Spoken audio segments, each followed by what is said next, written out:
Before we begin the story, let us know where you're watching from by leaving a comment below. Don't forget to like and subscribe. Have a wonderful day. Enjoy the story, everyone. Some people believe that success is measured by the height of your office and the coldness of your heart. But Alex Thorne had never questioned this philosophy until he met the woman who whispered to flowers. The morning sun cast long shadows through the floor-to-ceiling windows of Thorne Enterprises' 42nd floor, where Alex Thorne stood like a king surveying his kingdom. At 28, he had built an empire that lesser men could only dream of, transforming a small family business into a multi-million-dollar corporation that dominated the city's skyline. His reflection in the glass showed a man carved from granite and ambition, sharp jawline, piercing gray eyes, and an expensive suit that fit him like armor. But kingdoms required absolute order. Every employee, every process, every detail had to function with clockwork precision. There was no room for sentimentality, no tolerance for excuses, and certainly no patience for those who couldn't maintain his exacting standards, which brought his attention to the woman currently kneeling beside the office plants. Emily Hayes moved through the corporate landscape like a gentle breeze in a hurricane, her presence so soft it seemed almost accidental. While other employees rushed past the decorative plants with businesslike indifference, she paused at each one, her fingers trailing over leaves with maternal tenderness. Alex watched from his glass office as she bent down to the struggling ficus, her lips moving in what appeared to be a whispered conversation. Talking to plants, he muttered to himself, shaking his head, as if this company hasn't seen enough unprofessional behavior. His assistant, Susan, appeared at his elbow with the punctuality of a Swiss watch. "Mr. Thorne, the Whitaker report is ready for your review, and the board meeting has been moved to 2 o'clock. "Thank you, Susan. And what's the situation with Hayes?" Susan's expression tightened almost imperceptibly. 23 minutes late this morning, sir. That makes it the 5th time in 2 weeks. Alex's jaw clenched. In his world, time was more valuable than gold, and every minute lost to tardiness was a minute stolen from productivity. He had built his reputation on precision, on the understanding that success demanded sacrifice from everyone, including himself. He arrived at the office at 6:30 every morning, left at 9 o'clock every evening, and had never missed a deadline in his entire career. "Send her up," he said, his voice carrying the weight of final judgment. 3 floors below, Emily Hayes felt her heart skip as Susan's call came through the intercom. The morning had started with chaos: twin 3-year-olds who refused breakfast, a daycare that opened at 7 o'clock a.m. sharp, and a broken car that started on the 3rd try. She needed this job desperately. 8 months ago, her world had imploded when Mark simply vanished, leaving behind nothing but unpaid bills and 2 confused toddlers who still asked for their daddy every night. The salary from Thorne Enterprises was barely enough to cover rent, daycare, and groceries. But it was steady. And in her current situation, steady was everything. Now, climbing the stairs to the executive floor because she was too nervous to trust herself in the elevator, Emily clutched the small silver locket at her throat, the only photo she had of happier times when her family was whole and the future had seemed bright with possibility. The executive floor was a temple to success, all polished marble and intimidating silence. Emily's worn flats made soft squeaking sounds against the pristine floor as she approached Alex Thorne's office, her hands trembling slightly as she smoothed her skirt, the same skirt that bore a small grass stain from this morning's adventure in the building's courtyard, where she'd tried to collect a few dandelions for the twins' nature collection. Through the glass walls, she could see him, Alex Thorne, the man whose name graced the building, whose reputation for ruthless efficiency was legendary throughout the company.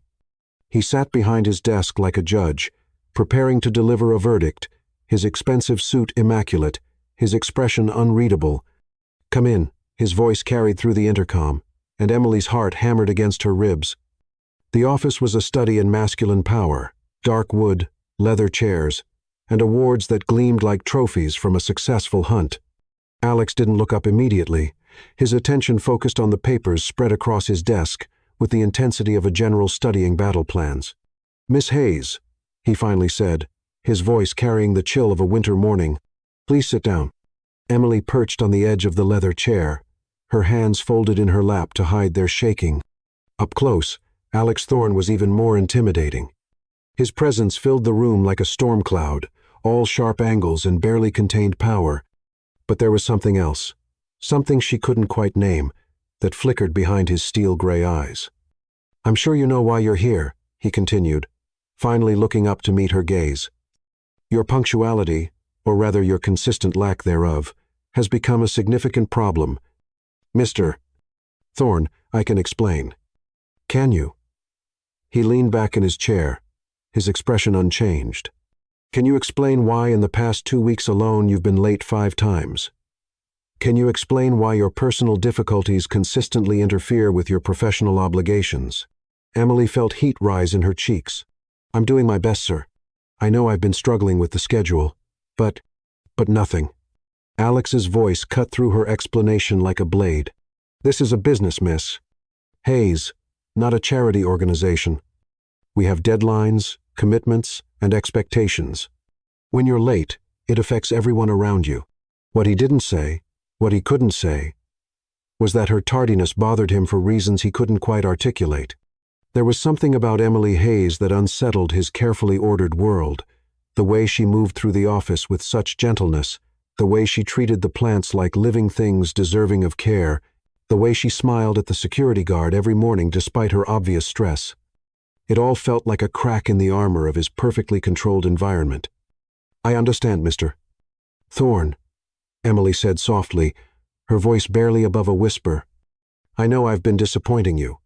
It's just that my daughters—" "Your personal life is not my concern," Alex interrupted.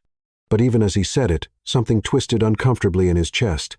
"What concerns me is performance, reliability, and professionalism, qualities that you've consistently failed to demonstrate."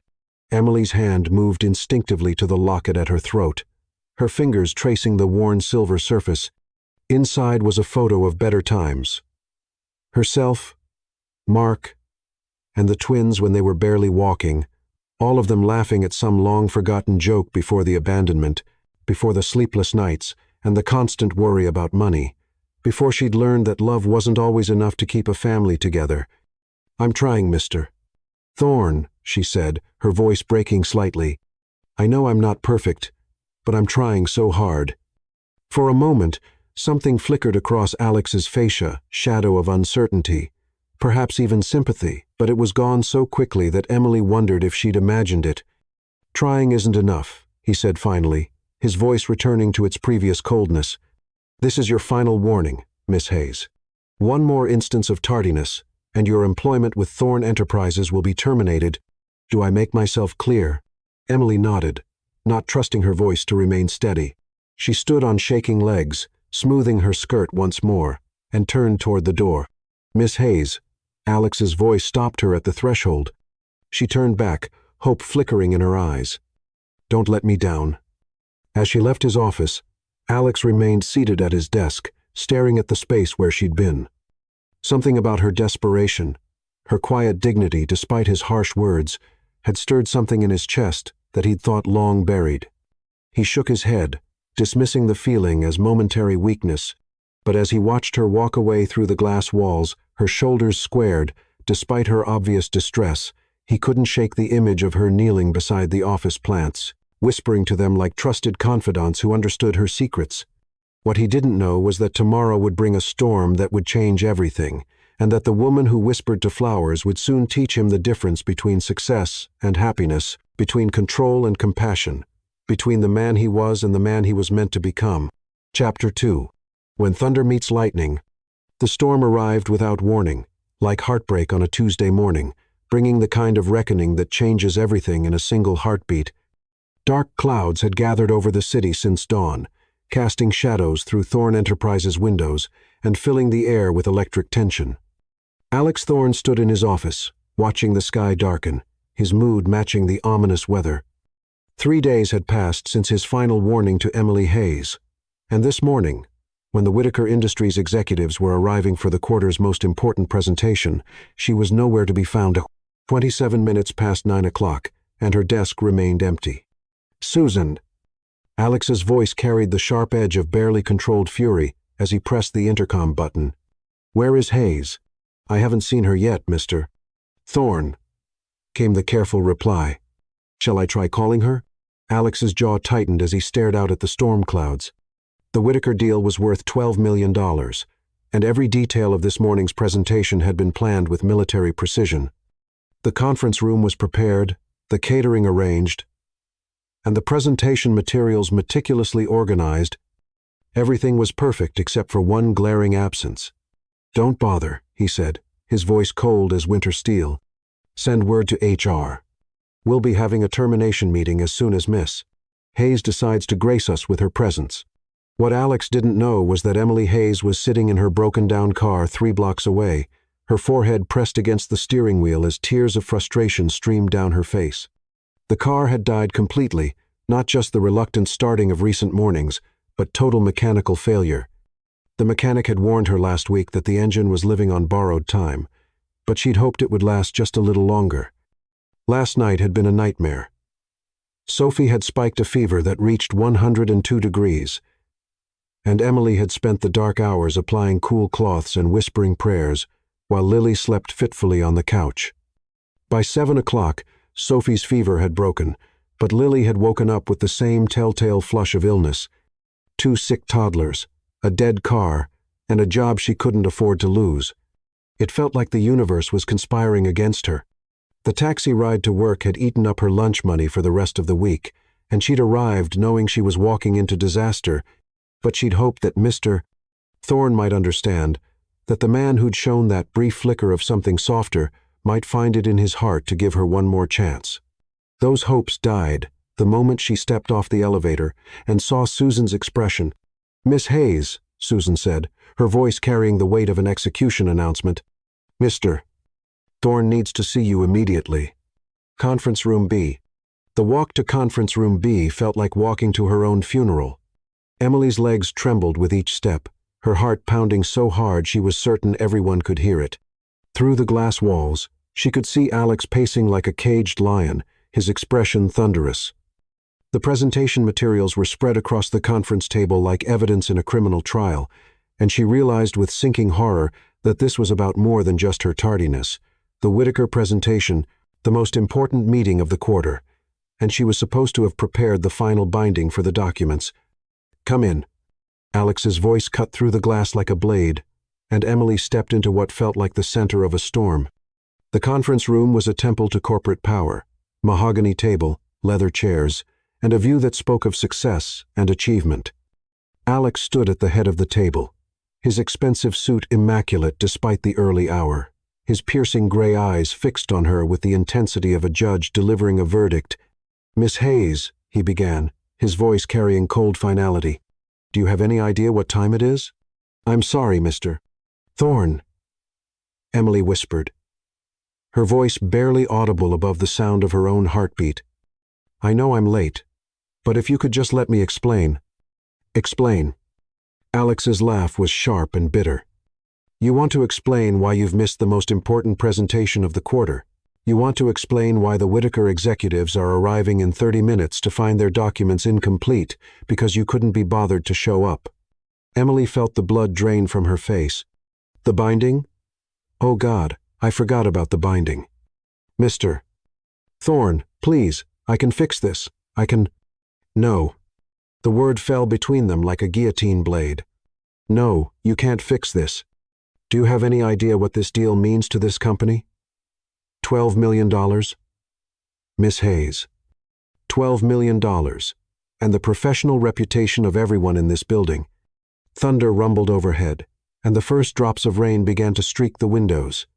Alex moved to stand directly in front of her, his presence overwhelming in the confined space of the conference room.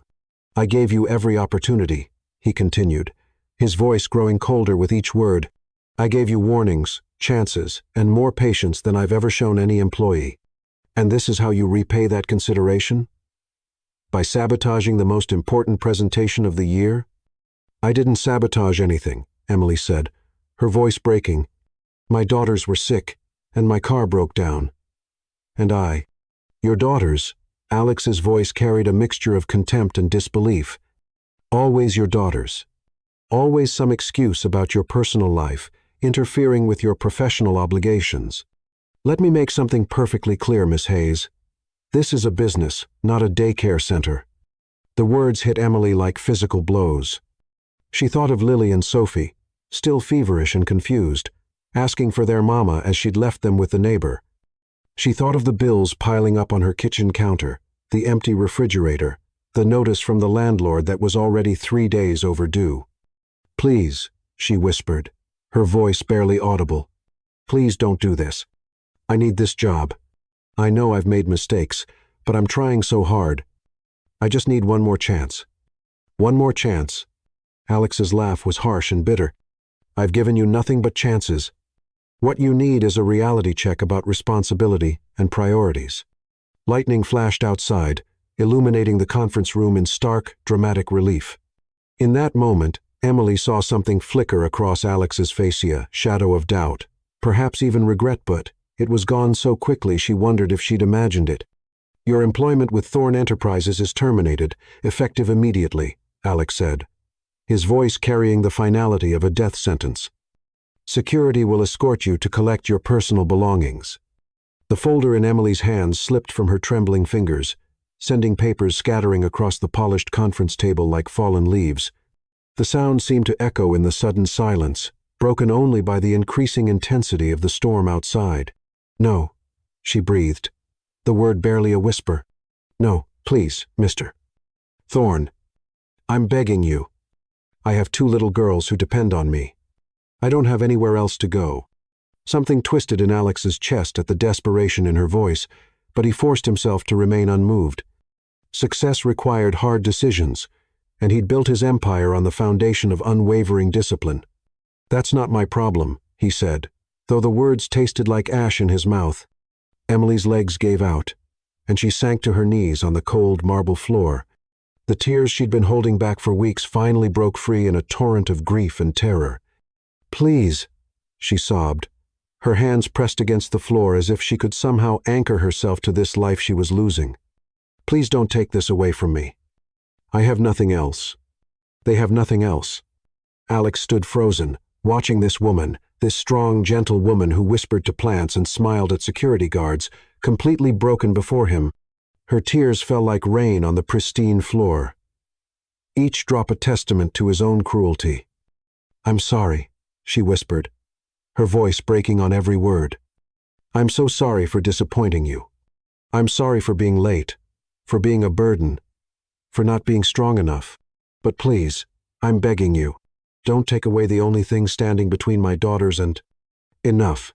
Alex's voice cut through her plea like a blade. "This decision is final.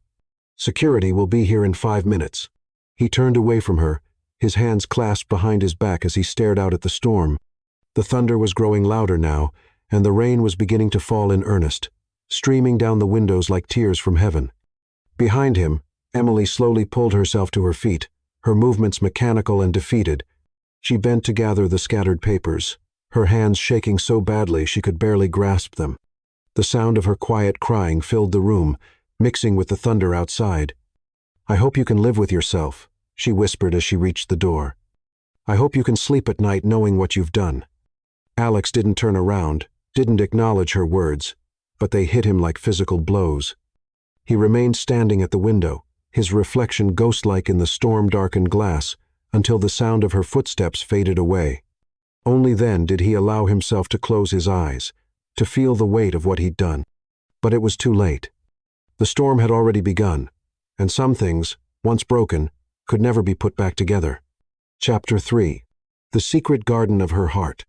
Guilt has a way of following you home, slipping into the spaces between your ribs and settling there like a persistent ache that no amount of success can soothe. The Whitaker presentation had been salvaged by Susan's efficiency and Alex's damage control. The executives had noticed the missing materials and rushed explanations, but they'd still signed the contract. $12 million was too much to walk away from. However, Alex had seen doubt in their eyes, whispered conversations about whether Thorne Enterprises was losing its edge. Now, as evening painted the city in shades of amber and shadow, Alex sat in his penthouse office, surrounded by the trophies of his success. Awards lined the walls, certificates hung in perfect rows, and through the floor-to-ceiling windows, the city sprawled beneath him like a conquered kingdom. But none of it could quiet the memory of Emily Hayes on her knees, begging for mercy he'd refused to give. "Damn it," he muttered, pushing away from his desk with enough force to send his expensive leather chair spinning. The sound of her voice echoed in his mind like a ghost that refused to be exorcised. "I have 2 little girls who depend on me. I don't have anywhere else to go." He'd built his empire on the foundation of unwavering discipline, on the understanding that success required sacrifice from everyone, including himself. Emotions were weaknesses to be controlled, sentiment a luxury he couldn't afford.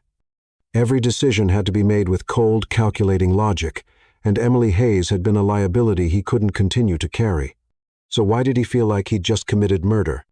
The storm had passed, leaving the city washed clean and gleaming under the evening lights. Alex found himself standing at the window, his reflection a ghostly figure against the darkening sky. Somewhere out there, Emily was probably trying to figure out how to explain to her daughters why Mommy had lost her job, why the bills wouldn't get paid, why their world had just crumbled around them. 2 little girls, who depend on me. The words wouldn't leave him alone. He'd never thought about her personal life beyond how it affected her work performance. In his world, employees were resources to be managed, problems to be solved, efficiency ratings to be optimized. The idea that they had lives outside the office, families that depended on them, dreams that extended beyond quarterly reports was an abstraction he'd never allowed himself to consider. But now, alone in his palace of glass and steel, Alex couldn't stop thinking about the desperation in Emily's voice, the way she'd clutched that silver locket at her throat like a lifeline, the quiet dignity with which she'd tried to explain the unexplainable. Without really making a conscious decision, Alex found himself in the elevator, then in his car, then driving through the city streets. As if pulled by some invisible force, he told himself he was just going for a drive, that he needed to clear his head after the stress of the day. Alex's hands seemed to have a mind of their own, turning the steering wheel toward the address he'd memorized from her employment file. The neighborhood was a world away from his penthouse luxury. Modest apartments with small balconies, children's bicycles chained to railings, and community gardens that spoke of people making the best of what they had. Alex parked his expensive car at the end of the street, suddenly self-conscious about how it gleamed like a beacon of wealth in this humble setting. He walked slowly, his footsteps echoing against the quiet residential streets. The address led him to a small apartment complex. 3 stories of worn brick and painted window frames that had seen better days but still maintained an air of dignity. The building was old but clean, with flower boxes under some of the windows and a small garden area behind a chain-link fence. And there, in that garden, Alex found her. Emily was kneeling between rows of tomato plants, her work clothes replaced by faded jeans and a soft sweater, the color of autumn leaves. But she wasn't alone. 2 identical little girls, maybe 3 years old, sat beside her in the dirt, their small hands carefully patting soil around tiny seedlings under their mother's gentle guidance. Alex's breath caught in his throat. The twins were beautiful, curly brown hair that caught the last rays of sunlight, bright eyes that sparkled with curiosity, and the kind of innocent joy that seemed to radiate from their very being.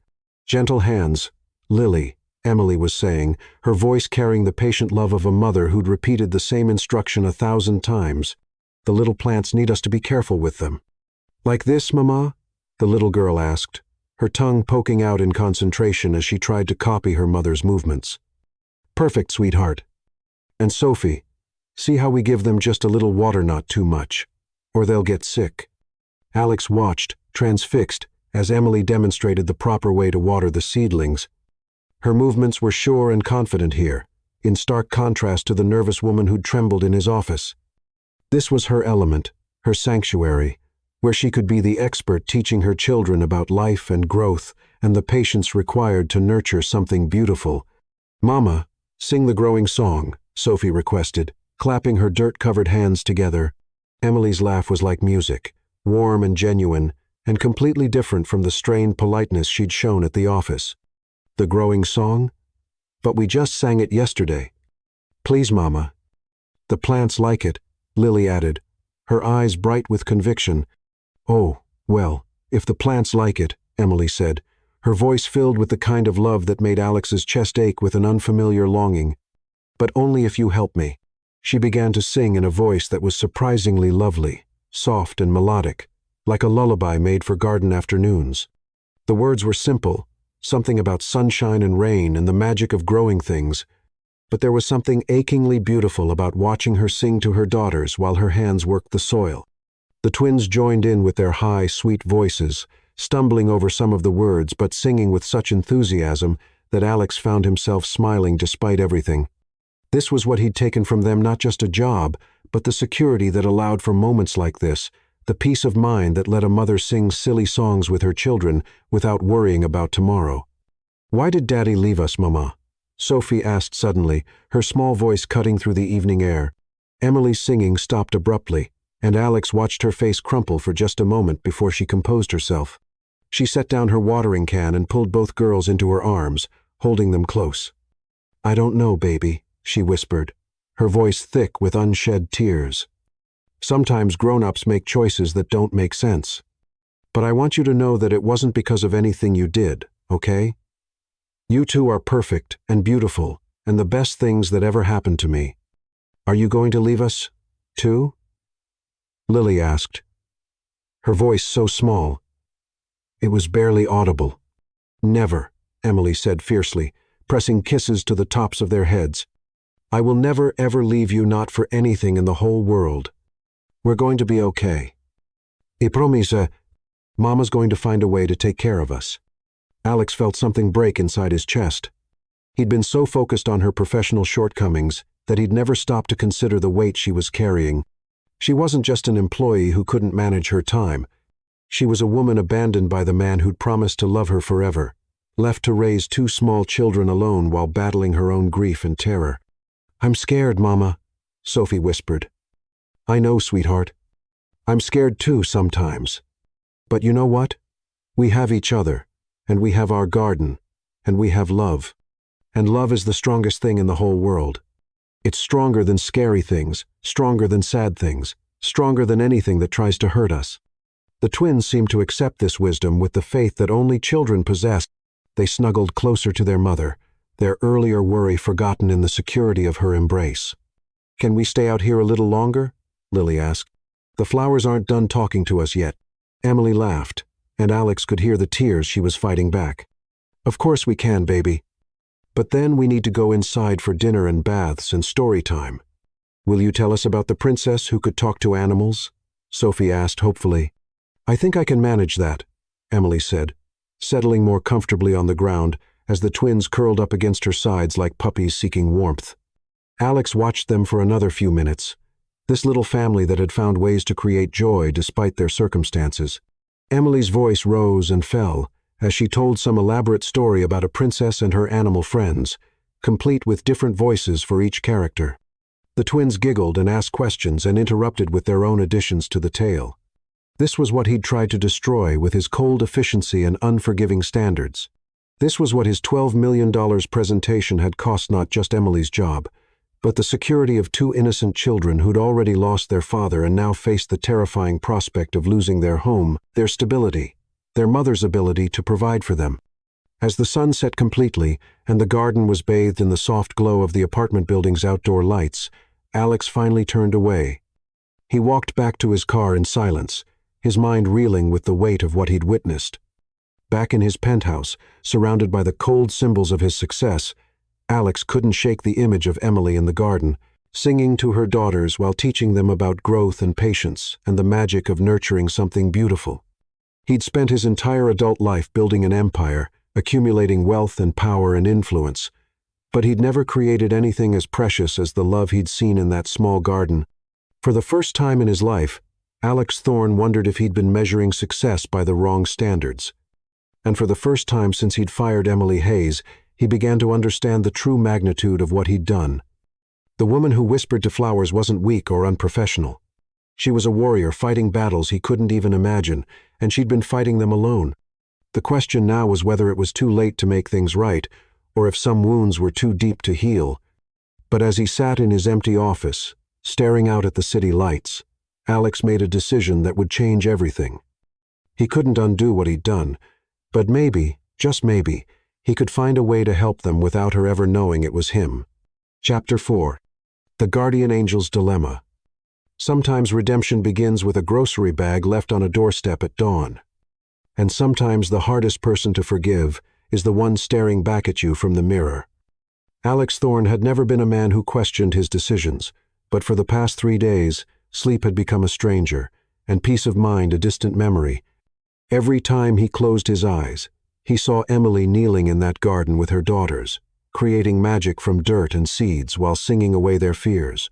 Every quiet moment in his office was filled with the echo of Sophie's small voice, asking why their daddy had left them, and Lily's whispered worry about whether Mama would leave them, too. The irony wasn't lost on him. He'd fired her for the very strength he now admired. Her lateness hadn't been carelessness. It had been the desperate juggling of a woman trying to be everything to everyone while her world fell apart around her. Those missed minutes at the office represented stolen moments with sick children, broken-down cars, and the 1,000 tiny crises that came with single parenthood.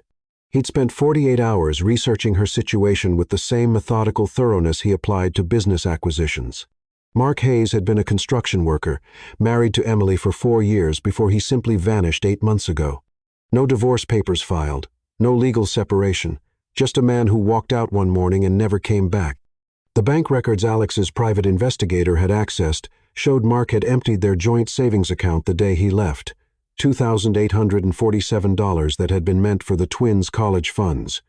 What followed was a devastating cascade of financial ruin, unpaid medical bills from the twins' birth complications, overdue rent notices, utility disconnection warnings, and the slow, steady slide toward eviction that Emily had been fighting with nothing but her Thorne enterprises, salary, and sheer determination.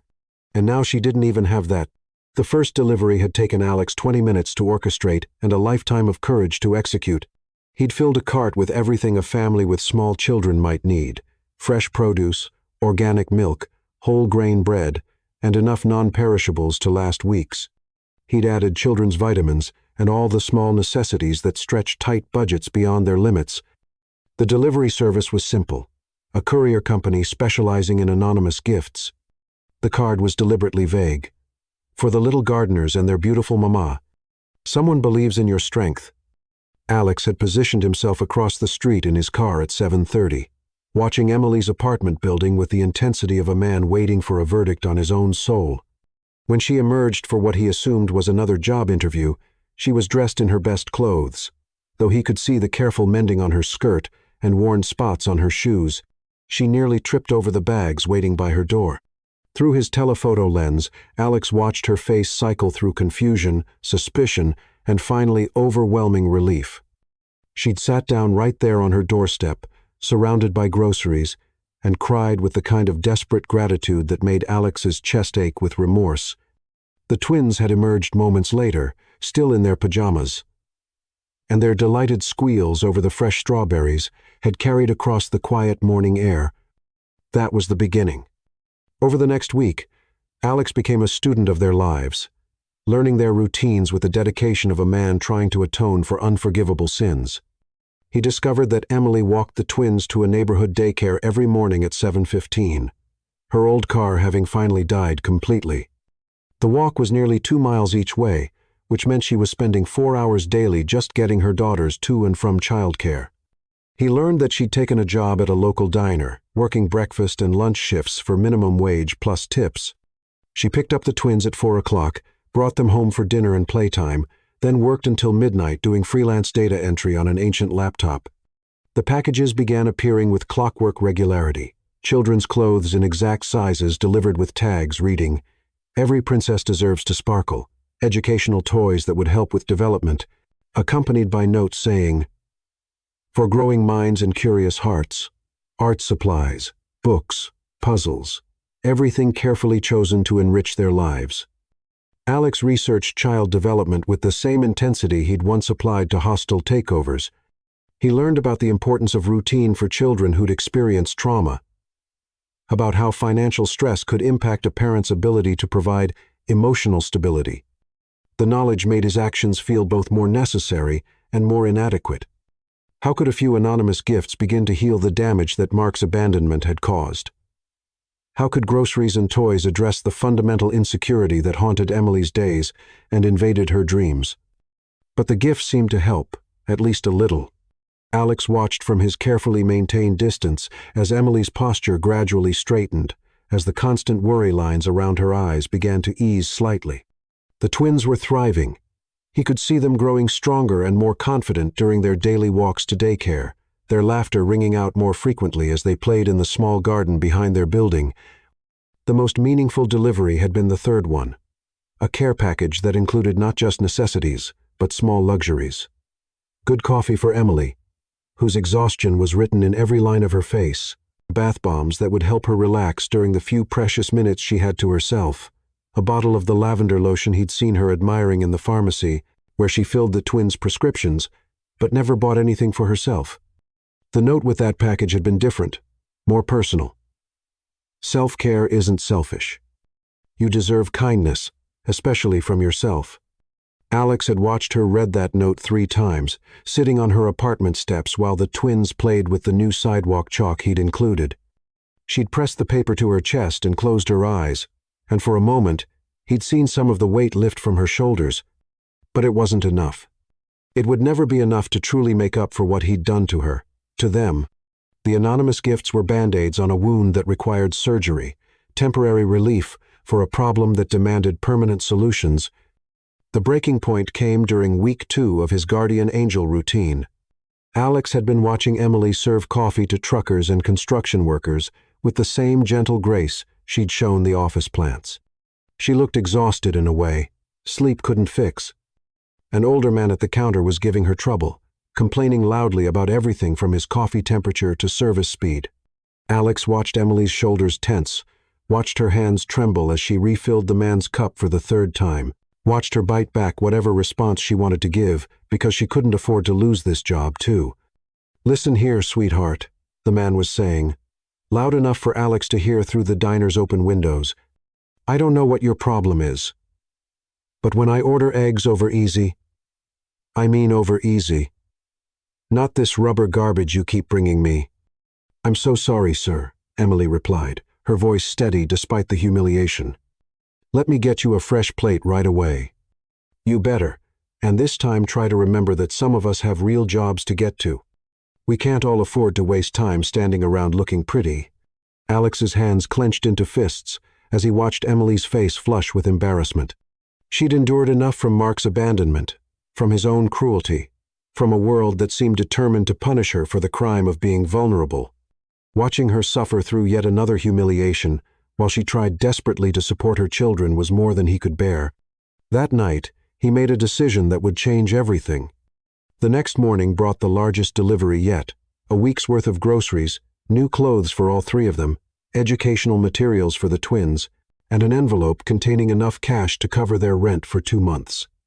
But this time, Alex included something different, a simple business card for a reputable employment agency along with a note that read, "You have skills and talents that the right employer will value.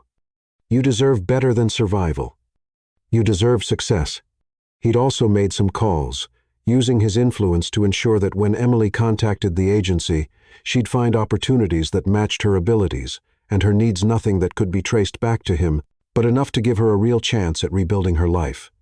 As he watched her discover the latest delivery, Alex felt something he hadn't experienced in years. Hope. Not for himself, but for her, for the woman who sang to flowers and created magic from nothing, who faced each day with courage he was only beginning to understand. The twins were growing stronger under the consistent nutrition the groceries provided. Emily was sleeping a little better, the constant panic in her eyes gradually replaced by cautious optimism. The anonymous gifts were making a difference.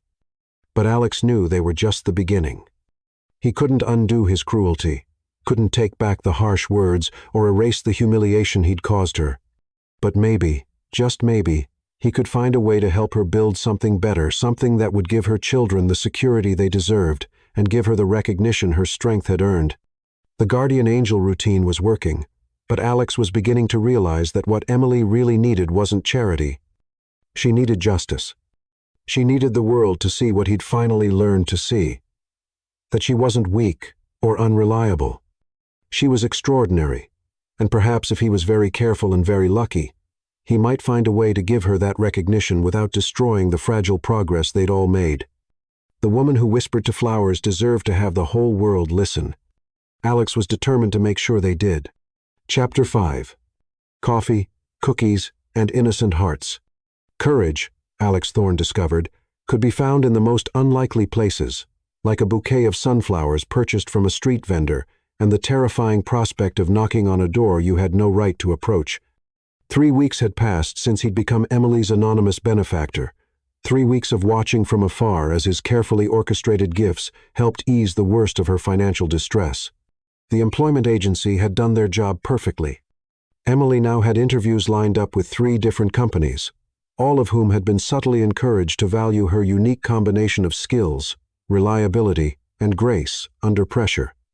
Alex had made sure of that through carefully placed recommendations that couldn't be traced back to him. But watching from a distance was no longer enough.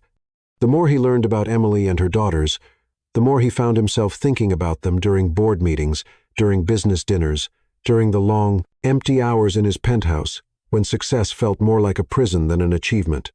He wanted to know them, really know them, not just observe them through telephoto lenses and surveillance reports. Which was how he found himself standing on the sidewalk outside Emily's apartment building on a Saturday morning, clutching a bouquet of sunflowers and feeling more nervous than he had before his first $1 million presentation. The building looked different in daylight, smaller, more worn around the edges, but somehow more real than the glass and steel monuments to ambition that filled his usual world. Children's voices drifted from the small playground behind the building, mixing with the sound of someone playing guitar on a nearby balcony. It was the kind of community he'd never experienced, where neighbors knew each other's names and shared babysitting duties and borrowed cups of sugar. Alex had practiced his excuse during the drive over. He was checking on a former employee, ensuring she'd landed on her feet after the unfortunate necessity of her termination. It was thin, transparent even to him, but it was the only explanation he could think of that didn't involve confessing to 3 weeks of elaborate stalking. The front door of the building opened before he could talk himself out of ringing the buzzer, and an elderly woman emerged, carrying a bag of groceries that looked too heavy for her small frame. "Oh, let me help you with that," Alex said automatically, reaching for the bag. The woman looked surprised but grateful. "Why, thank you, young man. That's very kind. I'm Mrs. Patel from 2B. Are you here to see someone?" "Emily Hayes," Alex replied, suddenly aware of how out of place he must look in his expensive, casual clothes and perfectly styled hair. "Mrs." Patel's face lit up with genuine warmth. "Oh, Emily, such a sweet girl, and those precious babies of hers. She's been so much happier lately. I think those mystery packages have been a godsend. Someone's been very generous to that family." Alex felt heat rise in his cheeks. Mystery packages? Someone's been leaving gifts for them, groceries, clothes for the girls, toys, anonymous deliveries. Can you imagine? It's restored my faith in humanity, knowing there are still people out there who help others without wanting credit. Emily deserves every kindness after what that no-good husband of hers put her through. The elevator was broken. "Mrs." Patel explained as she led Alex toward the stairs, so he'd have to walk up to the 3rd floor. Alex didn't mind. It gave him time to compose himself, to prepare for seeing Emily again after weeks of watching her from afar. Apartment 3C had a cheerful welcome mat and a small wind chime that tinkled softly in the hallway breeze. Before Alex could lose his nerve, he knocked. The door opened after a moment, revealing Emily Hayes in a way he'd never seen her before. Gone was the nervous professional woman from the office. In her place stood someone completely at ease in her own element.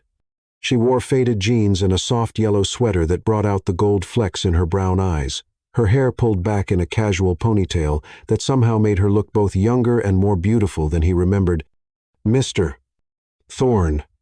The surprise in her voice was complete, followed quickly by wariness.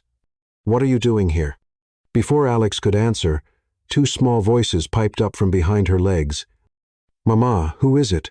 came the first question, followed immediately by, "Is he the flower man?" from the second voice. Alex looked down to see 2 identical faces peeking out from behind Emily's legs. Lily and Sophie, even more beautiful up close than they'd appeared from his distant observations. They had their mother's warm brown eyes and curly hair, but where Emily looked cautious, they looked curious. "These are my daughters," Emily said, her voice carefully neutral. Lily and Sophie. Girls, this is Mr. Thorne. Hi, Sophie said with the fearless friendliness of a 3-year-old, while Lily hung back shyly behind her sister. I brought flowers, Alex said awkwardly, extending the sunflowers toward Emily. I wanted Toto check on you, to see how you were doing after everything. Emily stared at the flowers for a long moment, and Alex could see the internal debate playing out across her face. Finally, she stepped back from the door. Would you like to come in? I just made coffee. And the girls were about to have their afternoon snack. The apartment was exactly what Alex had expected, yet nothing like he'd imagined. It was tiny, but every inch radiated love and careful attention. Children's artwork covered the refrigerator, a small dining table doubled as an art station, and toys were scattered in the organized chaos natural to any home with young children. What struck Alex most was the overwhelming sense of warmth. Despite its modest size, it felt like a home in ways his penthouse never had. There was life here, laughter in the walls, love expressed in every carefully arranged detail. Please sit down, Emily said, gesturing toward the sofa. I'll put these in water. They're beautiful. Thank you. Alex perched on the edge of the couch, feeling enormous and out of place. The twins had retreated to their toy box, but kept stealing glances at him with undisguised fascination. Cookie, Sophie announced suddenly, toddling over with a plate that held what appeared to be homemade chocolate chip cookies. My mom made cookies. That's very nice of you, Alex said, accepting a cookie that was slightly lopsided but smelled incredible. Did you help your mama make these? Sophie nodded enthusiastically. I stirred. Lily put in the chocolate chips. They looked delicious, Alex said, taking a bite. The cookie was perfect, warm and chewy, with just the right balance of sweetness. Wow, this is amazing. Mama's the best cooker in the whole world, Lily announced, finally emerging from behind the toy box. She makes pancakes that look like animals, and soup that tastes like hugs. Emily returned from the kitchen carrying a tray with coffee mugs and a plate of cookies for the adults. Alex noticed that her hands were trembling slightly, and he realized how difficult this must be for her.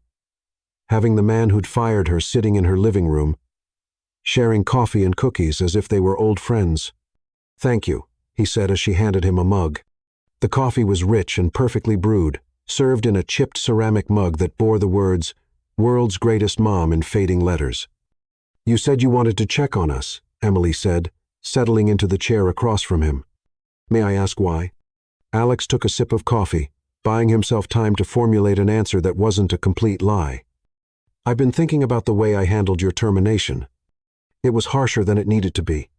I wanted to make sure you and your daughters were okay.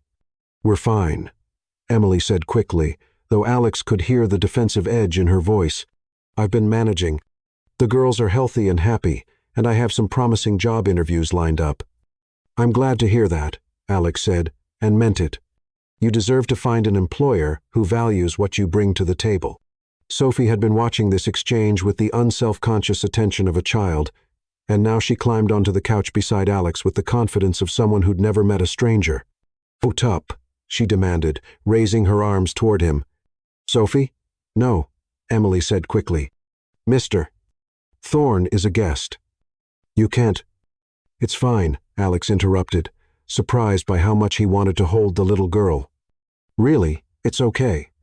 Sophie settled onto his lap with the easy trust of childhood, and Alex felt something shift in his chest. She was warm and solid and smelled like cookies and sunshine, and when she looked up at him with those bright, curious eyes, he understood for the first time why people talked about their hearts melting. You're really tall, Sophie observed seriously. Are you a giant? I'm just a regular person, Alex said, charmed despite himself. But you're right. I am pretty tall.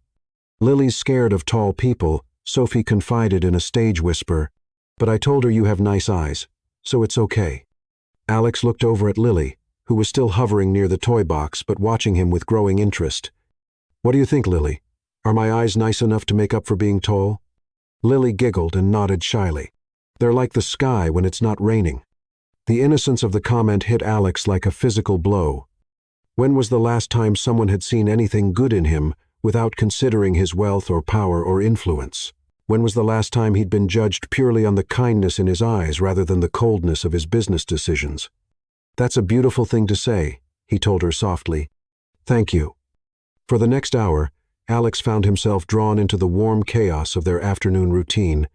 The twins showed him their artwork, their favorite books, their collection of smooth stones from the building's garden. Sophie insisted on demonstrating her somersault technique, while Lily shyly shared a story about a princess who could talk to butterflies. Emily watched it all with growing amazement.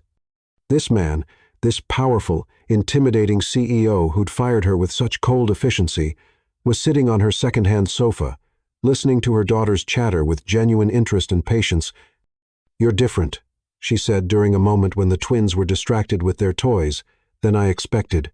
I mean, at the office, you seemed so cold, ruthless, completely lacking in human empathy," Alex suggested with a rueful smile. "I was going to say focused," Emily replied diplomatically, though they both knew his description was more accurate. "I am focused," Alex said quietly, watching Sophie carefully arrange her toy horses in a line. "Maybe too focused. I've spent so many years building my business that I forgot there were other things worth building." Their eyes met across the small space, and for a moment, something passed between them, understanding, perhaps, or the beginning of it. Alex saw the woman who created magic from nothing, who sang away her children's fears and turned a tiny apartment into a palace of love. And Emily saw something in his expression that she hadn't expected: vulnerability, regret, and a loneliness that money couldn't cure. "Would you like to stay for dinner?" she heard herself asking. "It's nothing fancy, just spaghetti and garlic bread, but there's plenty." Alex's smile was soft and genuine, transforming his entire face. "I'd like that very much." As the afternoon melted into evening, as the twins gradually accepted him into their small circle of trust, Alex began to understand what he'd been missing in his relentless pursuit of success. It wasn't just about building an empire or accumulating wealth. It was about building connections, creating something that mattered beyond quarterly reports and profit margins. And maybe, just maybe, it wasn't too late to learn how to build something beautiful. Chapter 6. Sundays, Swings, and Stolen Glances. Magic, Alex Thorne learned, could be found in the most ordinary moments, like pushing twin toddlers on park swings while their mother watched with eyes that held more warmth than he'd ever seen directed at him before. The dinner invitation had been the beginning of something neither of them had expected. What started as a single evening of spaghetti and shy conversations had somehow evolved into a tradition that now defined Alex's week, more than any business meeting or corporate milestone. Every Sunday, without fail, he found himself standing outside Emily's apartment building with fresh pastries from the French bakery across town and a heart that beat faster with anticipation than it ever had for merger announcements. This particular Sunday morning arrived, painted in shades of gold and amber, autumn settling over the city like a gentle blanket. Alex stood in the familiar spot by Emily's door, balancing a box of croissants and Danish pastries with coffee that he'd learned to prepare exactly the way she liked it. Light cream, no sugar, with just a hint of cinnamon. "JJ." Sophie's voice rang out the moment Emily opened the door, followed immediately by the sound of small feet running across hardwood floors. The nickname had appeared during his third visit, born from Sophie's enthusiastic but imperfect pronunciation of his name. Alex had expected to correct it, but something about the pure joy in her voice when she called for JJ made the formal distance of Mr. Thorne seem cold and unnecessary. "Good morning, sunshine," Alex said as Sophie launched herself into his arms with the fearless trust that still amazed him. "Did you sleep well?" "I dreamed about flying horses," Sophie announced seriously, "and they were purple with sparkly wings, and they let me ride one to the cloud castle where the Cookie Princess lives." "That sounds like an excellent dream," Alex replied, settling her on his hip as Lily appeared in the doorway, still rubbing sleep from her eyes but smiling at the sight of him. "Morning, JJ," Lily said softly, reaching up for her own hug. "If that's what you'd like to do," Alex said, looking over their heads to where Emily stood in the doorway, her hair still tousled from sleep, and her face soft with the kind of morning peace he'd rarely seen on anyone. She wore a simple sundress, the color of autumn leaves, nothing expensive or particularly fashionable, but it made her look like she'd stepped out of a painting. The past month of regular meals and reduced financial stress had brought color back to her cheeks and erased some of the worry lines that had become permanent fixtures around her eyes. "The park sounds perfect," she said, her smile genuine and warm. "But first, coffee and breakfast. The girls have been asking all week when JJ was coming back." The morning routine had become as natural as breathing. Alex helped set the table while Emily prepared plates for the pastries, the twins chattering about everything and nothing as they climbed into their booster seats. The conversation flowed easily now, no longer stilted by the awkwardness of his unexpected presence in their lives. "How did your interview go on Friday?" Alex asked as he poured coffee into Emily's favorite mug, the chipped one with World's Greatest Mom that she refused to replace, despite his subtle offers to buy her a new set. "Really well, actually," Emily replied, and Alex didn't miss the note of surprise in her voice. "They offered me the position marketing coordinator for a nonprofit that helps single mothers find stable employment. The irony isn't lost on me." Alex felt a surge of pride that he carefully kept from his expression. The nonprofit was one of 3 organizations he'd quietly donated to after learning about Emily's interview, ensuring they'd have the budget to offer competitive salaries to their new hires.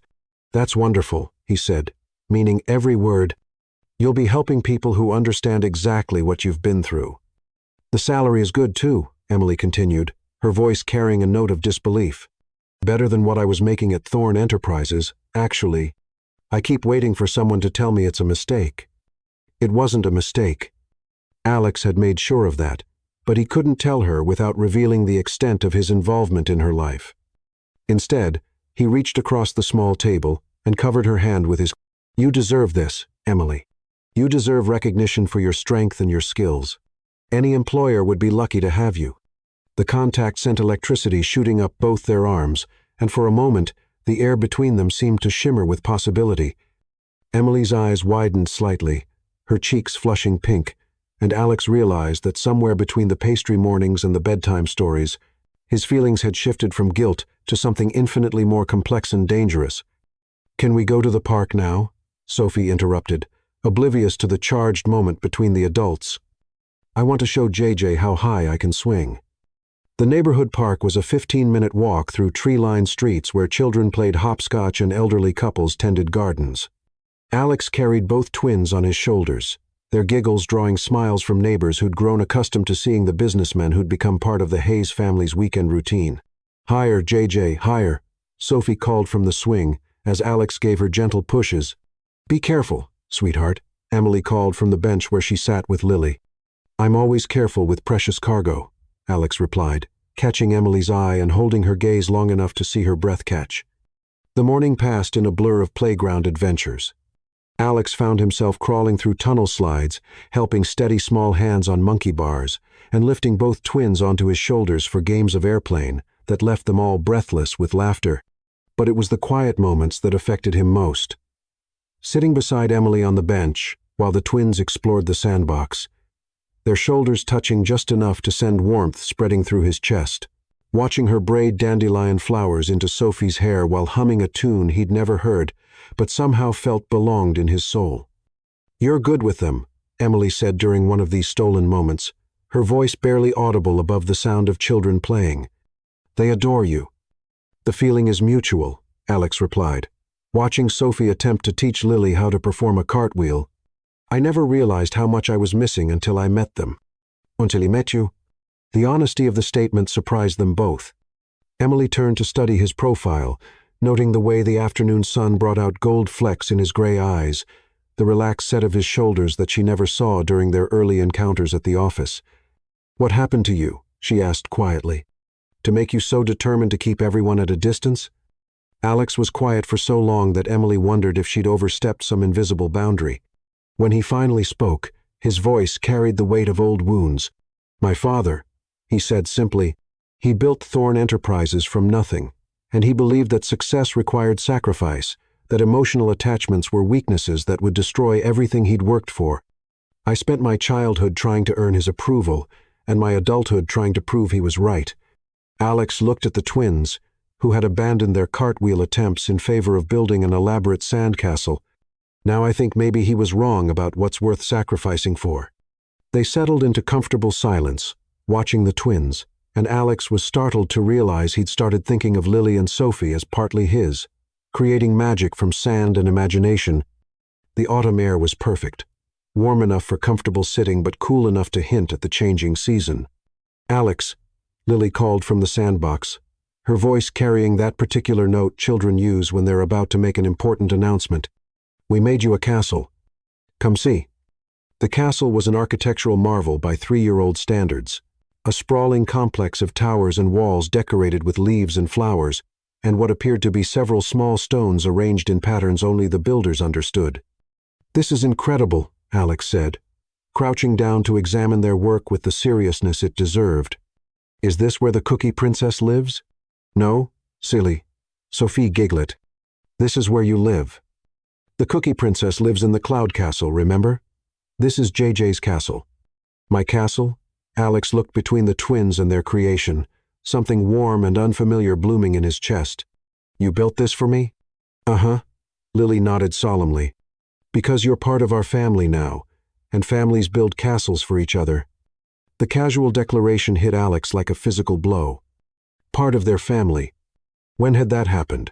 When had he stopped being a visitor and become something more essential? And why did the idea of belonging to this small, perfect unit feel more valuable than everything he'd ever achieved in his professional life? "That's the most beautiful castle anyone's ever built for me," he said, his voice slightly rough with emotion. "Thank you." The afternoon stretched into golden hour, that magical time when everything seemed touched by fairy dust and possibility. They moved from the playground to the small pond, where ducks paddled in lazy circles, Alex buying bags of breadcrumbs from a vendor so the twins could feed them properly. "Don't throw it all at once," Emily instructed Sophie, who was vibrating with excitement at the prospect of duck interaction. "Just a little bit at a time so they don't get too full." Alex watched Emily guide their daughters through the fine art of duck feeding, her patience infinite and her joy in their wonder absolute. She caught him staring and smiled, that radiant expression that seemed to light up everything around her. "What?" she asked self-consciously, tucking a strand of hair behind her ear. "You're beautiful," Alex said simply, the words escaping before he could stop them. "The way you love them, the way you see magic in everything. You're the most beautiful person I've ever met." Emily's cheeks flushed pink, and she looked away as if the intensity of his gaze was too much. "Alex, I know," he said quickly. "I know this is complicated. I know I'm the man who fired you, who made your life harder when it was already impossible. But Emily, Look," Lily's excited voice interrupted whatever confession Alex had been about to make. "The ducks are dancing." Sure enough, 2 mallards were performing what appeared to be an elaborate courtship ritual, circling each other with graceful neck movements and soft quacking sounds. The twins were enchanted, clapping their hands and giggling at the display. "They're in love," Sophie announced with the certainty of someone who understood the most important things about the world, like in Mama's stories about the princess and the prince. Alex met Emily's eyes over the twins' heads, and in that moment, surrounded by dancing ducks and laughing children, he saw his future reflected in her warm brown gaze.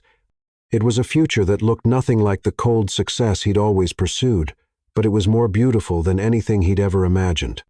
As they walked home in the gathering dusk, the twins tired and happy between them, Alex realized that somewhere in the space between pastry mornings and playground adventures, he'd fallen completely, irrevocably in love, not just with Emily, but with all of them, with the life they'd built together, with the family they were becoming.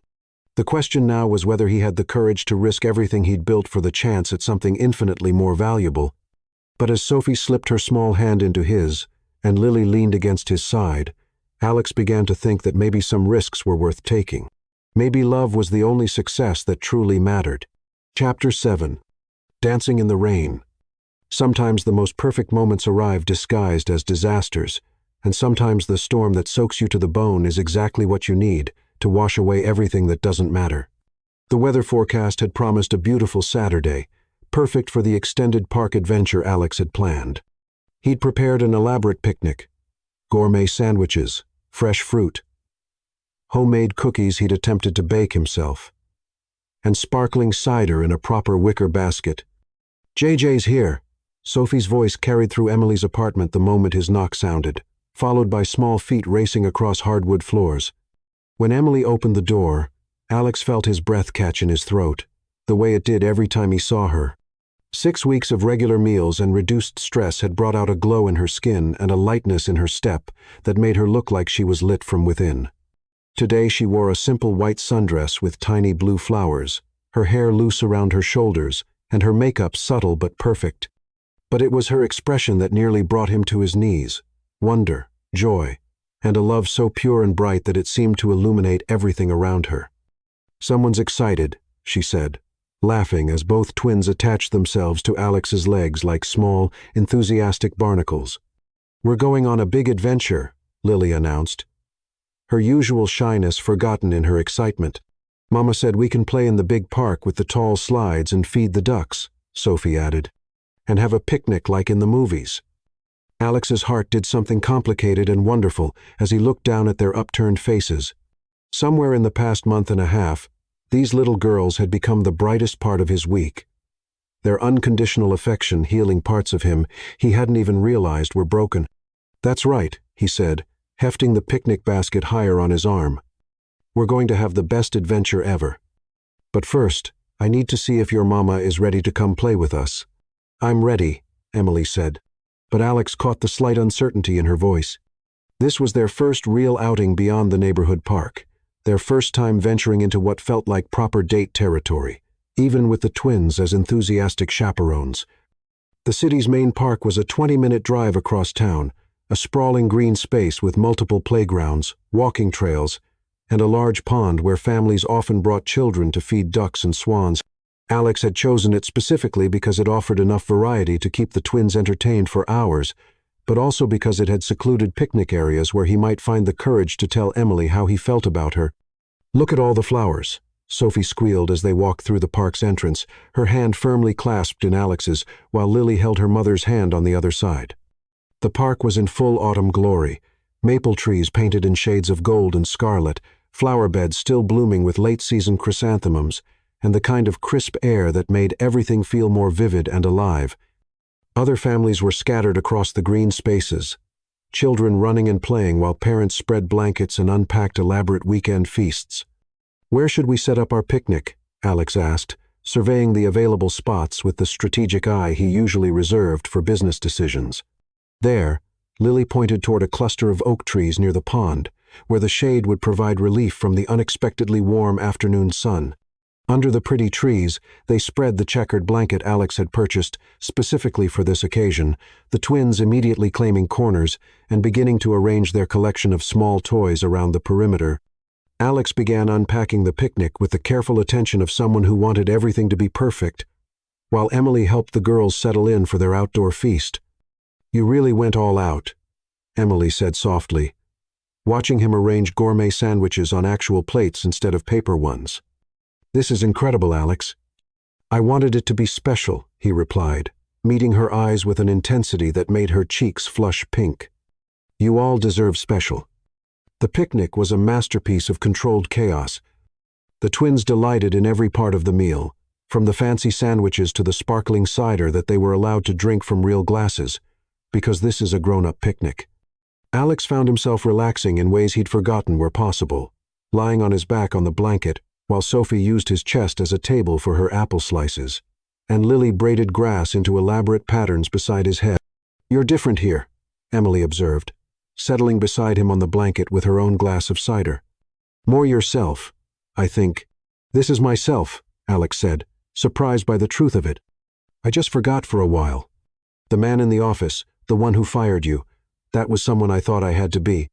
But this," he gestured around them, encompassing the park, the picnic, the twins' laughter, "this feels like who I actually am." "I like who you actually are," Emily said quietly, her fingers toying with the edge of the blanket. "The girls adore you, you know. They talk about you all week, JJ this and JJ that. I think they've decided you're permanent." "Is that what they've decided?" Alex asked, turning on his side to face her properly. "What have you decided?" Before Emily could answer, Sophie spotted the playground equipment in the distance and let out a squeal of delight. "Swings! The big swings! Can we go play, Mama, please?" The moment was broken, but not unpleasantly. They packed up the picnic supplies and migrated toward the playground, where the twins immediately began an elaborate exploration of every slide, swing, and climbing structure. Alex found himself following them around like a devoted bodyguard, catching Lily at the bottom of slides and pushing Sophie on swings that were taller than anything in their neighborhood park. It was while he was helping Sophie navigate the monkey bars that Alex noticed the change in the sky. What had been a perfectly clear afternoon was rapidly filling with dark clouds that seemed to have appeared from nowhere. Emily looked up at the sky and frowned. That came out of nowhere. Maybe we should. The first drops of rain began to fall just as she spoke, fat droplets that splattered on the playground equipment and sent other families scurrying for their cars with shrieks of surprise.